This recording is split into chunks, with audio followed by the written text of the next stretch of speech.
Hello again, and thanks for watching. This demonstration comes from Roto-Disc and illustrates the disassembly-reassembly process for the Roto-Clean sanitary valve. It will also show the seat replacement and adjustment process. As always, when working on any Roto-Disc valve, ensure that the controls are disconnected from any air or electric supply lines and that there is nothing that could inadvertently cause the valve to rotate. Safety is always paramount. The valve we're demonstrating today is a 4-inch Roto-Clean valve with ferrule or tri-clamp connections. Here we see the valve body, this is the dome, and this is the seat retainer inlet. On the sides of the valve we see the shaft retaining plates.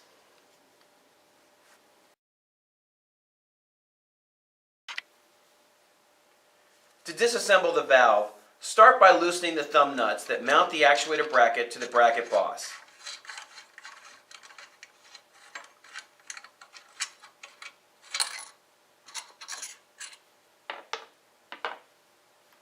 With the nuts removed, slide off the actuator and actuator bracket from the mounting studs on the valve body.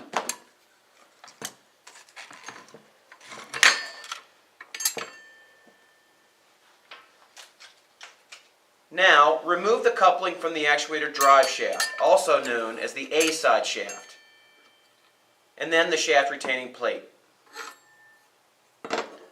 When this is complete, remove the thumb nuts and shaft retaining plate from the other side of the valve, also known as the B side.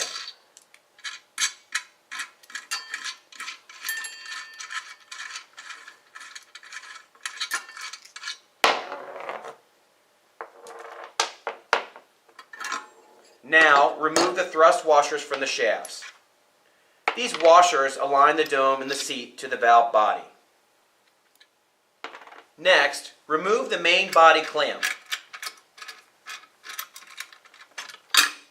With the clamp removed, you can remove the seat retainer inlet to expose the seat.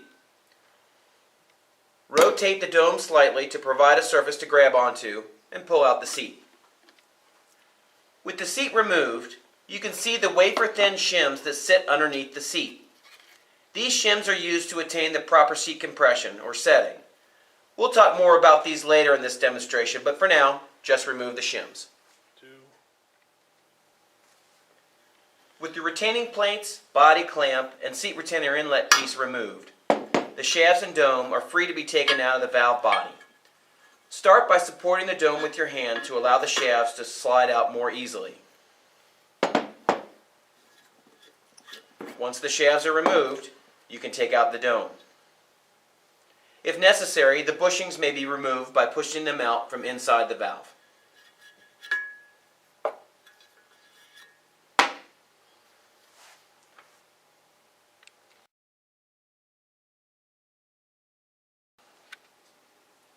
To reassemble the valve, all the disassembly steps are going to be performed in reverse. Start by pressing in the bushings, then by placing the dome inside the valve body.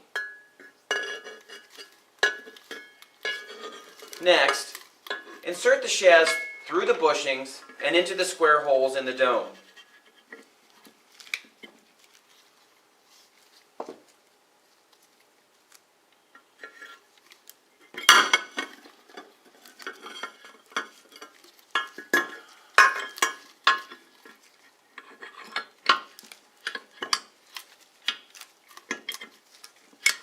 You may want to turn the valve on its side or upside down to make this process easier. And if necessary, lubricate the shafts before reassembling. With the shafts inserted to the dome, reinstall the thrust washers and shaft retaining plates on both sides of the valve and tighten the thumb nuts.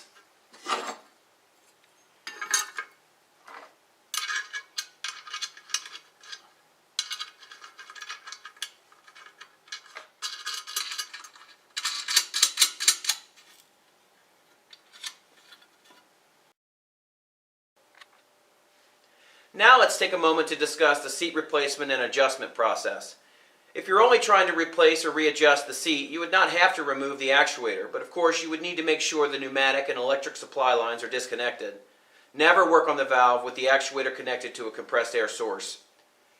To install the existing or new seat, all that is typically needed is to install the shims and then the seat. In some instances, you may find that a shim or two would need to be added or removed to attain the proper seat compression.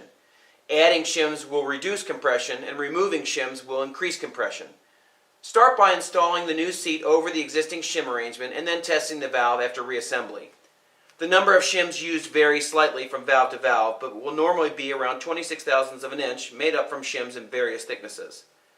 They are not a wearing part and typically do not have to be replaced, but you may want to keep a spare shim pack in stock in case any are misplaced. Seats are commonly sold with a set of shims as a kit, but they can also be sold separately. In instances where a quick fix is needed for a worn seat, the sealing surface can be improved by simply taking an abrasive pad, such as a fine grit sandpaper or emery paper, and rubbing it along the sealing surface.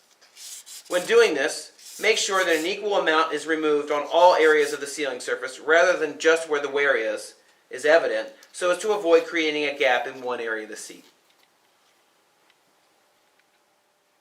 With the seat installed, place the seat retainer inlet over the seat and install the body clamp.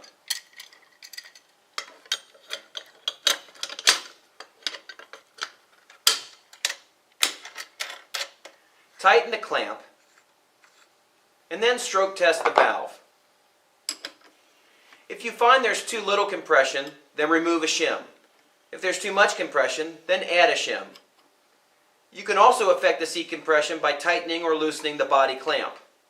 A properly shimmed valve will be able to hold water at the inlet and will offer the most resistance at the beginning and end of the stroke. Once the valve is properly calibrated, then remove the A-side thumb nuts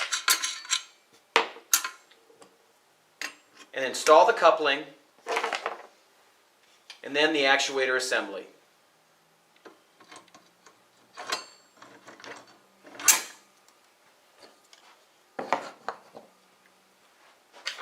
Finally, reinstall and tighten the thumb nuts.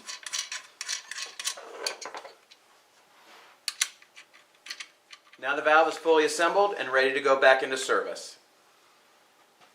Thanks for watching.